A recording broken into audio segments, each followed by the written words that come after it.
sur le plateau pour les aléas du direct, c'est la troisième partie. Les amis, gladiateur, casque, bouclier, ça vous dit forcément quelque chose maintenant. C'est la troisième édition, je crois, hein, c'est ça. Hein, effectivement, pour les grands jeux romains, ce sera samedi et dimanche. Imaginez-vous, plus de 400 figurants pour une grande reconstitution. On en parle avec l'association et surtout la fondation de Culture Espace, dont vous êtes le responsable, Mickaël Couzibous, c'est bien cela. C'est ça. Hein, les arènes de Nîmes, évidemment, pour accueillir les jeux romains. D'où est venue cette idée? C'était, j'imagine, une idée folle au départ de dire on va faire un grand spectacle pendant 2 jours à Nîmes. Figurez-vous que les arènes de Nîmes, c'est un amphithéâtre romain. Donc l'idée, c'était quand même de pouvoir l'animer et de faire ce que l'on appelle de l'histoire vivante. Et donc on a la chance à Nîmes d'avoir des professeurs d'histoire brillants. Comme David. Comme David, exactement. Et donc nous, on a travaillé plutôt avec des spécialistes de l'Antiquité, et dont notamment Éric Tessier. Et l'idée, c'était de proposer une reconstitution des fameux ludis, des fameux jeux de l'amphithéâtre, tels qu'ils pouvaient avoir lieu en 122 après Jésus-Christ, lorsque Adrien est passé à Nîmes. Donc ça, c'est attesté historiquement. Donc l'idée, c'était de bâtir tout un spectacle autour de la venue d'Adrien à Nîmes. Alors, plus grande reconstitution historique d'Europe, hein, s'il vous plaît. Oui, actuellement, tout à fait. Actuellement, c'est la plus grande reconstitution historique antique en Europe.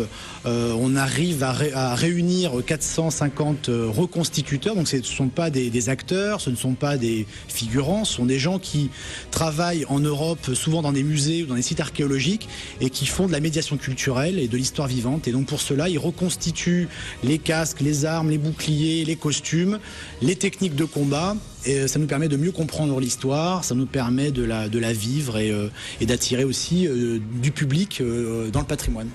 Alors il y a une thématique, il y a une nouveauté cette année?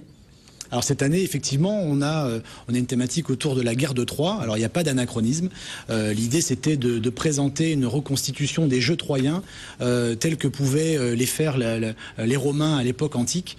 Donc on est sur une évocation de la guerre de Troie telle que pouvaient l'imaginer les Romains, car ils étaient très fiers aussi d'être des descendants des Grecs. Hein. La guerre de Troie, Florise? Oui, étudiante historienne, elle connaît tout. Pas tout, mais je connais en partie, oui. Bon, c'est pas mal aussi de raconter l'histoire à travers justement Oui, mais j'ai participé en fait l'année dernière justement au Grand Jeu romain et c'est vrai que c'est assez intéressant cette reconstitution. Ça permet de vivre l'histoire autrement en fait. Et puis il y a plusieurs heures, de jours, de semaines de travail pour être prêt samedi, dimanche. Voilà, l'idée c'est de pouvoir tout organiser pour que déjà les 450 reconstituteurs puissent venir. On a des Allemands, on a des Espagnols, on a des Italiens, on a des Suisses, évidemment on a des Français, on a des Gaulois qui viennent du nord de la France, et on a des troupes aussi de la région, on a des gens d'Arles, des gens de Nîmes aussi qui font de la reconstitution. C'est des gens qui travaillent la semaine, qui sont avocats, ouvriers, qui sont tous des passionnés, et qui le week-end se réunissent et font de la reconstitution. Et là, l'idée, c'était de les réunir tous à Nîmes. Samedi 16h30 ou dimanche 16h30. Voilà, on a tout un programme, enfin c'est les deux mêmes programmes samedi et dimanche, donc il y a énormément d'animations toute la journée.